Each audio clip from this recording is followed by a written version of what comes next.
और वहीं देश के लेकर दुनिया तक राजनीति के गलियारों की हर खबर, हर उस बड़ी खबर पर हमारी पैनी नजर रहेगी। हमारे इस कार्यक्रम में शहर शहर से रिपोर्टर जुड़ेंगे और हम उन बड़ी खबरों पर अपडेट लेंगे। अब ऐसे में देखने वाली बात यह होगी कि भारत में 2026 में कई राज्यों में चुनाव होने हैं, वहां से क्या कुछ अपडेट रहेगा, किस तरीके से बड़ी घटनाएं बीते 24 घंटे में घटी है, इसको लेकर भी हमारे रिपोर्टर्स आप तक पल पल की अपडेट साझा करेंगे। हमारे रिपोर्टर्स हमारे साथ बने हुए हैं। सबसे पहले चंडीगढ़ से ईश्वर ठाकुर हैं, गाजियाबाद से वासु कटाना और अजहर हुसैन श्रीनगर से हैं। साथ ही उत्तर प्रदेश से हमारे स्टेट हेड राघवेंद्र प्रताप सिंह भी हमारे साथ बने हुए हैं। सबसे पहले ईशा के पास जाना चाहेंगे। ईशा, अगर बात करें चंडीगढ़ और पंजाब की, तो क्या कुछ आज वहां पर बड़ी खबरें हैं, किस तरीके के कार्यक्रम आज देखने को मिलेंगे?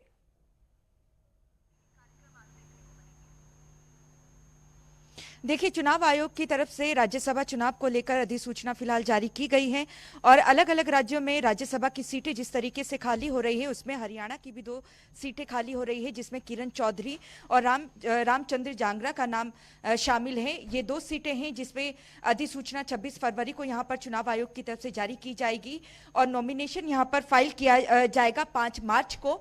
और नॉमिनेशन की विड्रॉ करने की जो आखिरी तारीख है वो 9 मार्च है। वहीं अगर हम राज्यसभा सीटों के लिए वोटिंग की बात करें तो जो वोटिंग प्रक्रिया है वो 16 मार्च को होगी और उसी दिन काउंटिंग भी होगी।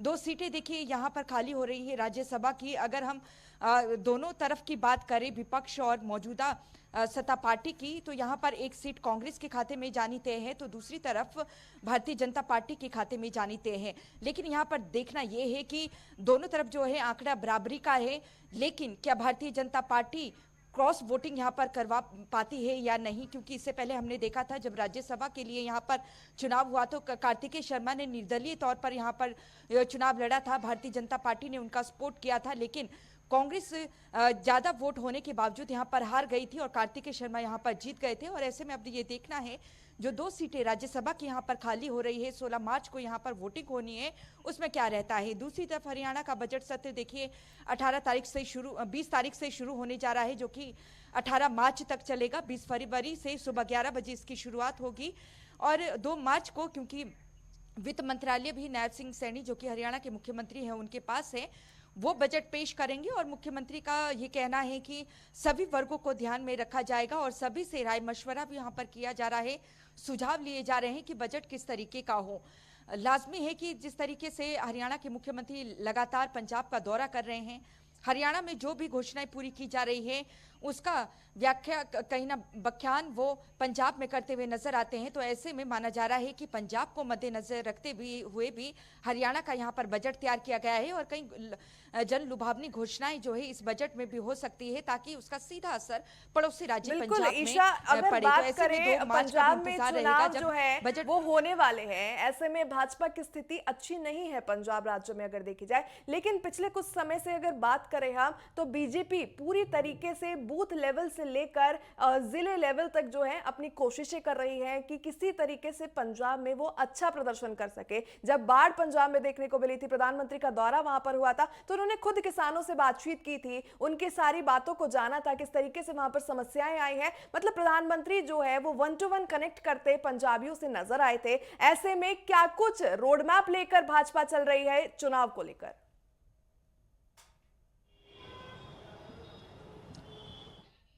मंत्री अमित शाह की रैली होने जा रही है मोगा में और अमित शाह की तरफ से भी अपनी हामी भर दी गई है। उसको लेकर भारतीय जनता पार्टी की जो पंजाब इकाई है उन्होंने हल्का इंचार्ज भी नियुक्त कर दिए गए हैं और यहां पर संख्या एकत्रित की जाएगी कम से कम 1 से 1.5 लाख की और 22 से 25 फरवरी के बीच में ये रैली मोगा में हो सकती है और केंद्रीय गृह मंत्री अमित शाह यहाँ पर पहुंचेंगे। कई नामी हस्तियां इस दौरान भारतीय जनता पार्टी का दामन थाम सकती है, लेकिन इन सब के बीच देखिए 25 और 26 फरवरी की अगर बात करें, 2 दिन के पंजाब प्रवास पर रहेंगे आरएसएस प्रमुख मोहन भागवत। इस दौरान वो पठानकोट जाएंगे और लुधियाना भी उनका दौरा रहेगा। 25 तारीख को वो पठानकोट पहुंचेंगे। पठानकोट में 10:15 बजे पूर्व सैनिकों को वो संबोधित करेंगे और शाम की अगर बात करें तो युवा जो स्वयं सेवक हैं उन्हें वो संबोधित करेंगे शाम 4 बजे। इसके बाद अगर हम पठानकोट की बात करें तो 25 तारीख का ये मोहन भागवत का पठानकोट का कार्यक्रम है।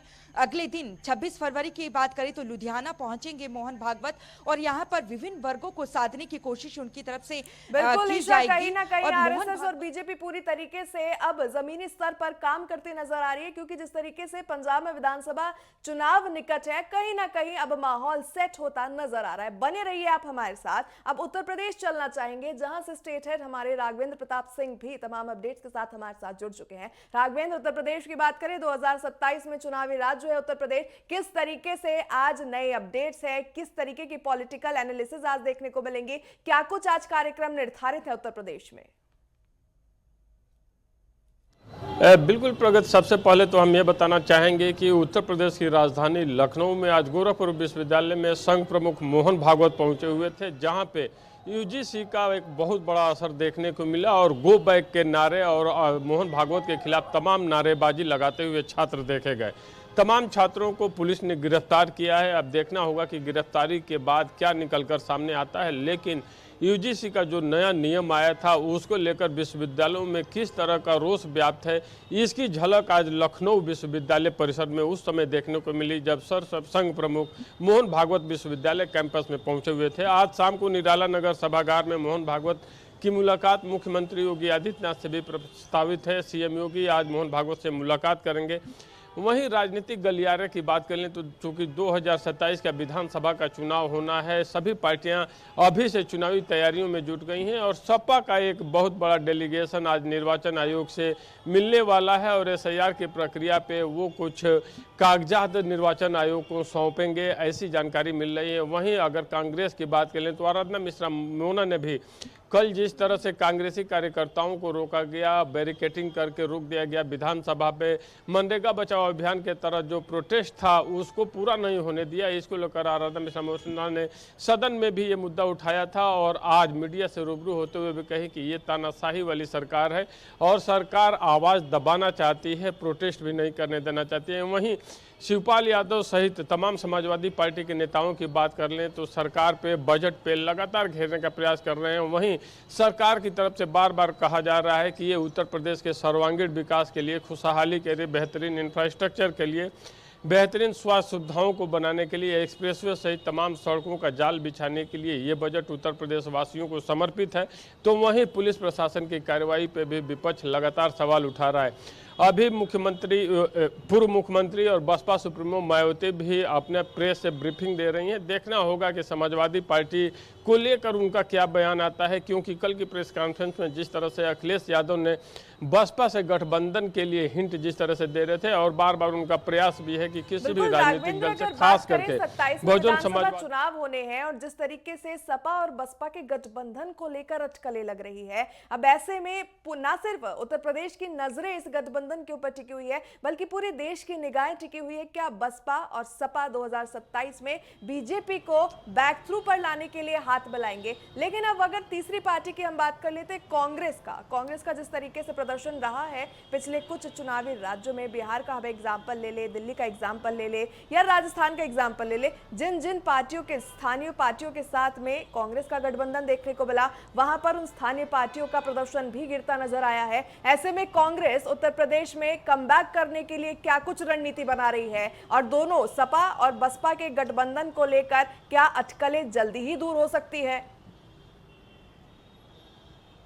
बिल्कुल प्रगत, अगर हम कांग्रेस की बात कर लें या समाजवादी पार्टी की बात कर लें या फिर बहुजन समाजवादी पार्टी की बात कर लें, वर्तमान में इन तीनों पार्टियों को दो नेताओं से, खास करके चंद्रशेखर रावण से बसपा को और ओवैसीउद्दीन ओवैसी से सपा को और कांग्रेस को जबरदस्त टक्कर मिल रही है। या ये कहिए कि ओवैसी ने इन दोनों राजनीतिक दलों को जबरदस्त चुनौती दी है। हम बिहार चुनाव की भी बात कर लें, जिस तरह से ओवैसीउद्दीन ओवैसी की जीत मिली और जिस तरह से मुस्लिम मतदाताओं को अपनी तरफ रिझाने में वो सफल रहे हैं, वो चिंता की लकीरें उत्तर प्रदेश में समाजवादी पार्टी और कांग्रेस के सामने भी दिखाई दे रही है। इसीलिए ओवैसी के खिलाफ ही इन दोनों पार्टियों की कोई नाराजगी या उस तरह के बयान नहीं देखने को मिल रहे हैं। वहीं कांग्रेस की हम बहुजन समाजवादी पार्टी की बात कर लें तो चंद्रशेखर रावण भी जिस तरह से दलितों का वोट अपने पाले में खींचने में सफल होते जा रहे हैं या युवाओं को, खास करके दलित युवा जो मतदाता है, उनको समझाने में वो सफल होते जा रहे हैं, तो इन दो नेताओं ने इन तीन राजनीतिक दलों को चुनौती सामने पेश कर दी है। और भारतीय जनता पार्टी चूंकि लाभार्थियों का एक खास वोट बैंक तैयार करके हर जाति, धर्म, संप्रदाय में महिलाओं गांव में खास करके जिस तरह की योजनाएं लगाकर और बिल्कुल चुनाव जब आता राघवेंद्र, है तो चाहे जिस तरह बीजेपी से हो, समाजवादी पार्टी हो, बहुजन समाज पार्टी हो या फिर कांग्रेस हो, 27 के चुनाव के लिए बिगुल उनकी तरफ से फूंक दिया गया है। लेकिन अब देखने वाली ये बात होगी कि गठबंधन में किन किन पार्टियों को जगह मिलती है। आप बने रहिए हमारे साथ। फिलहाल दर्शकों को अपडेट के लिए लेकर जाएंगे उत्तर प्रदेश के गाजियाबाद, जहां से हमारे संवाददाता वासु कसाना हमारे साथ तमाम अपडेट्स और जानकारी के साथ जुड़ चुके हैं। वासु, अगर बात करें गाजियाबाद की, गाजियाबाद में मौसम की अगर हम बात करें, आज मौसम के मिजाज बदले हुए एनसीआर में नजर आ रहे हैं। फिलहाल गाजियाबाद में मौसम की क्या स्थिति बनी हुई है और आज गाजियाबाद में कौन से इवेंट्स जो हैं वो आयोजित होने वाले हैं? देखिए, प्रगति गाजियाबाद में ही नहीं, पूरे उत्तर प्रदेश में 13 जिले ऐसे हैं जहां मौसम विभाग ने हाई अलर्ट जारी किया। और गाजियाबाद की बात करें तो गाजियाबाद में सुबह 6 से 7 बजे के करीब हल्की हल्की बूंदाबांदी देखने को मिली। वही बात करें उत्तर प्रदेश, तो उत्तर प्रदेश में आज यूपी बोर्ड की परीक्षा की शुरुआत हो चुकी है। अगर इसमें गाजियाबाद की बात करें तो गाजियाबाद में 53,000 छात्र और छात्राएं इसमें भाग ले रहे हैं। गाजियाबाद के जिलाधिकारी ने जैसा कि बताया कि 10वीं और 12वीं की जो कक्षा के छात्र है, 2 पार्लियामेंट के एग्जाम होने हैं। सुबह 8:30 बजे 10वीं क्लास के जो छात्र हैं वो परीक्षा देंगे। उसके बाद दोपहर के बाद 2:30 बजे 12वीं क्लास के जो छात्र छात्रा है वो इसमें परीक्षा देंगे। सबसे बड़ी बात यह है प्रगति, इस बार 10वीं कक्षा के जो छात्र है 28,000 करीब संख्या के छात्र है जो परीक्षा दे रहे हैं। वही 12वीं की बात करें तो 12वीं कक्षा के जो छात्र है वो 25,000 के करीब गाजियाबाद में है जो इस बार परीक्षा दे रहे हैं। वही बात करें प्रशासन की व्यवस्था की, तो प्रशासन ने 64 केंद्र बनाए गए हैं परीक्षा के लिए। वहां 64 मजिस्ट्रेटों की तैनाती की गई है। लगातार निगरानी रखी जाएगी और जो केंद्र बनाए गए हैं वहां सीसीटीवी के जरिए निगरानी लगातार प्रशासन करेगा और एक जोनल मजिस्ट्रेट होता है वो लगातार इन केंद्रों पर गश्त करते नजर आएंगे। जी प्रगति।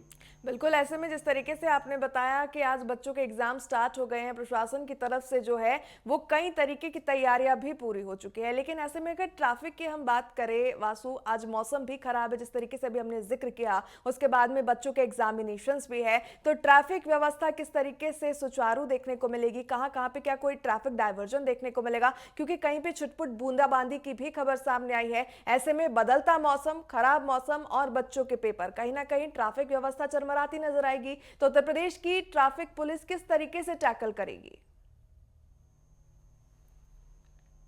जी देखिए प्रगति, जैसा कि आप कह रहे हैं कि सुबह के समय बूंदाबांदी हुई और बूंदाबांदी के बाद सुबह के टाइम जब 8:30 बजे बच्चों का जो एग्जाम का टाइम था तो कहीं ना कहीं बच्चों को परेशानी देखने को मिली। क्योंकि बच्चे हैं जो यूपी बोर्ड के जो बच्चे हैं, कोई बाइक से आ रहा था, कोई ऑटो रिक्शा से आ रहा था, तो कहीं ना कहीं बच्चों को समय में पहुंचने में थोड़ा समय लगा। लेकिन अगर ट्रैफिक की बात करें तो ट्रैफिक व्यवस्था जिस तरीके से ट्रैफिक पुलिस द्वारा नियम पहले ही जारी कर दिए गए कि जहां परीक्षा केंद्र बनाए गए हैं वहां ट्रैफिक व्यवस्था पुलिस कर्मियों को तैनात किया जाएगा। और जिस तरीके से परीक्षा केंद्र के बाहर जो गाइडेंस होते हैं बच्चों के, वो आगे वहाँ बाइक्स वगैरह खड़े करते थे, तो कहीं ना कहीं यातायात की समस्या को देखते हुए लगातार जो ट्रैफिक पुलिस है वो वहाँ तैनात है केंद्रों के बाहर। जी बिल्कुल वासु, जिस तरीके से आज एग्जाम्स भी हैं बच्चों के, उत्तर प्रदेश बोर्ड के स्टेट एग्जाम्स भी स्टार्ट हो चुके हैं, साथ ही बारिश की भी छुटपुट बूंदों की खबर सामने आई है, तो कहीं ना कहीं ट्रैफिक में असहजता आज देखने को मिल सकती है। लोगों को हल्की सी परेशानियों का सामना करना पड़ सकता है, लेकिन प्रशासन मुस्तैदी से काम करता नजर आ रहा है।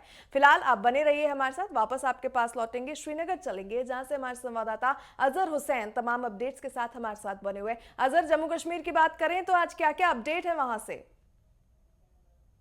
देखिए प्रगति, जम्मू कश्मीर के अहम खबरों की ओर बात करें, सबसे पहले माता वैष्णो देवी कटरा के हवाले से बात करेंगे। लगातार यहाँ पे रूट पे जो बनने जा रहा है, इस हवाले से लगातार यहाँ पे जो है एक विवादित जो है वो बयान सामने आ रहे हैं। और जिस तरीके से हुकूमत और जो वहाँ पे लोकल स्थानीय बिजनेसमैन है, माता वैष्णो देवी कटरा के आसपास जितनी भी दुकानें हैं या बिजनेसमैन है, उनके बीच में जो अभी तक जो बातें चल रही थी कहीं ना कहीं वो नाकाम दिखाई दे रही है। आज जो है संघर्ष समिति की जानिब से आज बंद की कॉल दी है पूरे कटरा में, और उसके बाद में ये आशंका लगाई जा रही है कि 12 बजे के बाद में एक अहम बैठक जो है संघर्ष कमेटी की होगी और जिसमें ये तय पाया जाएगा कि किस प्रकार से वो आगे की जो ये आह्वान है या बंद का आह्वान है या किस तरीके से वो रूपरेखा को यहाँ पे जो है उसको बनाने से जो है वो पीछे रख सके। क्योंकि संघर्ष कमेटी का मानना है या लोकल स्थानीयों का मानना है कि इस रूपरेखा की वजह से उनका जो बिजनेस है या बाकी चीजें हैं उनके रोजगार पे इसका असर देखने को मिल सकता है। दूसरी अहम खबर की अगर हम बात करें, हम आपको बताते चले कि 1987 में एक बड़ा प्रोजेक्ट जो है वो बनने जा रहा था, जो श्री शंकर आचार्य मंदिर के हवाले से एक प्रोजेक्ट बना हुआ था, लेकिन तब से लेके अभी तक उसमें कोई जो है पेशरफ्त नहीं हुई थी। लेकिन आज एक बड़ी खबर सामने आ रही है। उपराज्यपाल मनोज सिन्हा आज इस मंदिर का जो है संग बुनियाद रखेंगे, वो भी कटरा के अंदर जो त्रिकुटा हिल्स के अंदर जो तकरीबन जो है 38.51 करोड़ उसका एक लागत का एक बड़ा मंदिर, एक भव्य मंदिर बनने जा रहा है शंकराचार्य का।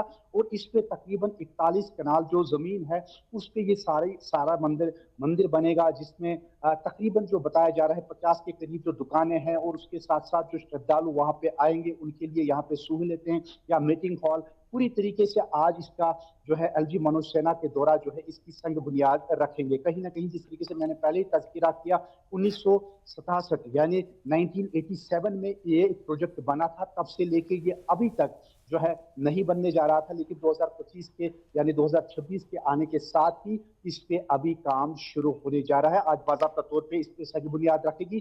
कहीं ना कहीं श्रद्धालु में एक खुशी और उत्साह भी देखने को मिल पा रहा है। एक तरफ से जो रुपये का मामला है, दूसरी जानिब से शंकराचार्य मंदिर जो है वो भी बनने जा रहा है। तो इस हवाले से बिल्कुल अजहर, चाहे धार्मिक विकास हो या फिर इंफ्रास्ट्रक्चर का विकास हो, जम्मू कश्मीर में अब नए आयाम डेवलपमेंट के होते नजर आ रहे हैं। बने रहिए आप हमारे साथ, वापस आपके पास लौटेंगे। चंडीगढ़ से ईशा का रुख करना चाहेंगे। ईशा, वापस आपके पास आते हुए अगर मौसम की बात करें तो किस तरीके का मौसम चंडीगढ़ में फिलहाल देखने को मिल रहा है? चलिए ठीक है, ईश्वर से हमारा संपर्क नहीं हो पा रहा है। लखनऊ चलेंगे। राघवेंद्र लगातार उत्तर प्रदेश स्टेट हेड हमारे साथ बने हुए हैं। राघवेंद्र, उत्तर प्रदेश में मौसम जिस तरीके से अभी वासु ने भी जिक्र किया, पूरे उत्तर प्रदेश में मौसम का मिजाज बदलता हुआ नजर आ रहा है। ऐसे में लखनऊ में आप मौजूद हैं, लखनऊ में किस तरीके का मौसम देखा जा रहा है? बिल्कुल प्रगत, लखनऊ में भी मौसम कहीं ना कहीं उस तरह की बदली हल्की दिखाई दे रही है। हालांकि इस समय धूप निकला हुआ है, लेकिन सुबह मौसम में हल्की बूंदाबांदी भी थी। तो कहा जा सकता है कि पूरे उत्तर प्रदेश में जिस तरह से मौसम विभाग ने भी अलर्ट जारी किया था, उसी अनुरूप जगह जगह मौसम खराब दिखाई दे रहे हैं। लेकिन इस समय लखनऊ की बात कर लें तो धूप निकल चुकी है, लेकिन अभी भी ऐसी संभावनाएं नजर आ रही हैं कि मौसम ऐसा ही रहेगा कि छिटपुट बूंदाबांदी दिखाई दे, बदली दिखाई दे। और मौसम विभाग ने भी ऐसा पूर्वानुमान जारी किया था।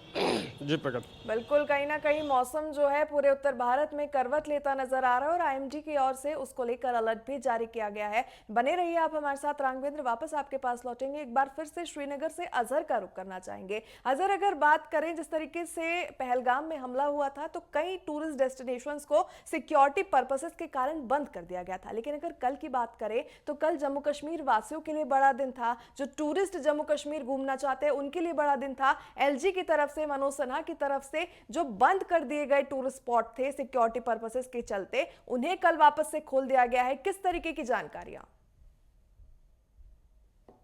खबर से पहले मैं दो अपडेट यहाँ पे देना चाहता हूँ। सबसे पहले जो है अभी जो खबर मिल रही है, बारामूला के पट्टन इलाके में जो नारबल इलाका है, वहां पे सुबह सवेरे जब पेट्रोलिंग पार्टी जो है वो जो है सैनिटाइज करने के लिए जब पेट्रोलिंग करते हैं तो वहां पे एक संदिग्ध बैग मिला है, एक कूड़ेदान के अंदर एक संदिग्ध बैग मिला है। हालांकि उसके बाद में सिक्योरिटी फोर्सेस भी यहाँ पे पहुंची है और बम डिस्पोजल स्क्वाड भी यहाँ पे पहुंचा है और पूरी तरीके से फिलहाल इस रोड को रोक दिया गया है और ये जो है चेक किया जा रहा है कि इस बैग के अंदर क्या है, क्या कुछ इसमें कोई जो है विस्फोटक तो नहीं है। तो इस हवाले से पहले ये अपडेट है। दूसरा अपडेट ये है कि आरएसपुरा से जिस तरीके से बाल सुधार केंद्र से जो 3 नागरिक जो है, जिसमें एक स्थानीय नागरिक था और दो जो थे वो पाकिस्तानी नागरिक थे, उनको वो वहां से फरार हो गए थे और उसके बाद में 2 जो नागरिक है उनको जो है अंबाला से गिरफ्तार करके फिर पुलिस के हवाले कर दिया गया। और उसके बाद में जो अभी भी जो स्थानीय गैंगस्टर है, जो स्थानीय नागरिक भी है, वो अभी भी मिसिंग है। लेकिन उसके साथ साथ ये है कि उसकी जो मदर है यानी उसकी जो माँ है वो भी मिसिंग बताई जा रही है। लेकिन ये बताया जा रहा है कि जब ये वहां से बाल सुधार केंद्र से भाग गए थे तो उसके 1 घंटे बाद ही जो है ये उसकी जी माँ जो है वो भी मिसिंग फिलहाल बताई जा रही है। पुलिस फिलहाल इस मामले में पूरी तरीके से छानबीन की जा रही है, पूरी तरीके से इस इलाके को जो है जगह जगह पे जो है फ्रिस्किंग तलाशी कार्रवाई की जा रही है और पूरी तरीके से इस पे कार्रवाई भी की जा रही है। और उसमें अपडेट ये भी है कि फिलहाल पुलिस की जानिब से 6 जो पुलिस कर्मचारी है उनको फिलहाल सस्पेंड कर दिया गया है और इंक्वायरी यहाँ पे बाकायदा तौर पर इस केस पे चल रही है।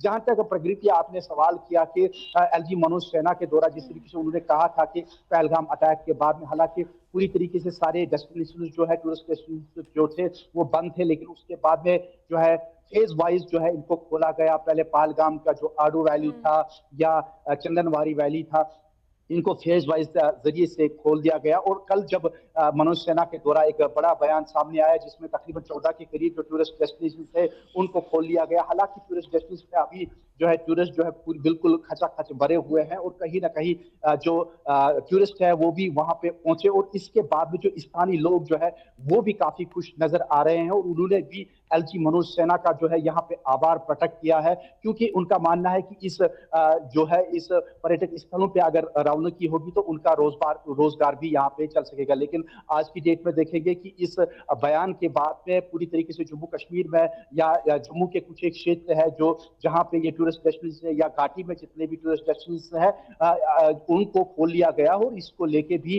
लोग बिल्कुल काफी बिल्कुल खुश अजहर, जिस नजर आ तरीके रहे हैं। से कल मनोज सिन्हा के बयान सामने आए हैं उससे कहीं ना कहीं ना सिर्फ घाटी वासियों में खुशी का माहौल है बल्कि पूरे देश और दुनिया से जो टूरिस्ट घाटी जाना चाहते हैं उनके अंदर भी खुशी का माहौल है। बने रहिए, वापस आपके पास लौटेंगे। एक बार गाजियाबाद का रुख करना चाहेंगे। वासु लगातार हमारे संवाददाता वहां से बने हुए। वासु, अगर बात करें हिंडन ब्रिज के नीचे जो मामला सामने आया था अवैध मजार के निर्माण को लेकर, अतिक्रमण को लेकर, उस मामले में फिलहाल क्या कुछ अपडेट है?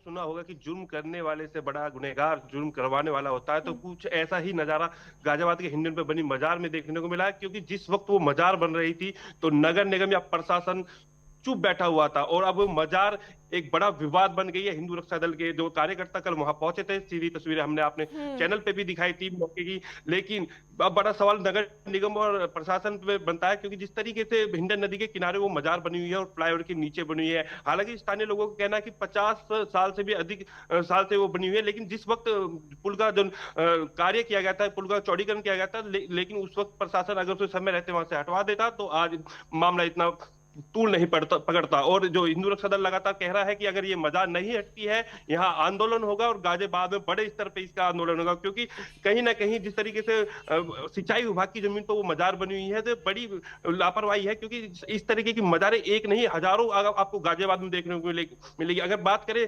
लौनी की, तो लौनी में जो कमरुद्दीन पीरागढ़ी हत्याकांड में दिल्ली पुलिस ने गिरफ्तार किया था वो भी अवैध मजार बनाकर बैठा हुआ था। यहाँ ये जिस तरीके से लोग मजारें बना देते हैं अवैध तरीके से, तो कहीं ना कहीं प्रशासन की चूक है। अगर प्रशासन समय रहते इस तरीके की जो अवैध मजारे बनाकर लोग रह रहे हैं या अपना धंधा चला रहे हैं, यूं कहेंगे, जिस तरीके से कमरुद्दीन को दिल्ली पुलिस ने गिरफ्तार किया और 8 मर्डर उसके ऊपर लगे हुए थे, सबसे बड़ी बात यह है। लेकिन प्रशासन इस तरीके से जो अवैध कार्य करते हैं लोगों को हिंडन ब्रिज के नीचे अवैध अतिक्रमण मजार का सामने आया, उससे प्रशासन के ऊपर भी सवाल निशान खड़े होते हैं कि जब पुल का चौड़ीकरण हो रहा था, रिनोवेशन हो रहा था, तब भी तो वो अवैध निर्माण ही था, तब एक्शन क्यों नहीं लिया गया? अब इसमें देखने वाली बात होगी हिंदू संगठन एक तरफ अड़ गया है, प्रशासन की ओर से क्या कुछ कदम उठाए जाते। बने रहिए हमारे साथ। एक बार लखनऊ का रुख करना चाहेंगे। राघवेंद्र लगातार हमारे साथ बने हुए। राघवेंद्र, अगर बात करें उत्तर प्रदेश में एसआईआर की प्रक्रिया की जो डेट है वो लगातार आगे बढ़ती जा रही है, एक बार फिर से उसे आगे बढ़ा दिया गया था। अब ऐसे में एसआईआर प्रोसेस को लेकर क्या कुछ अपडेट है?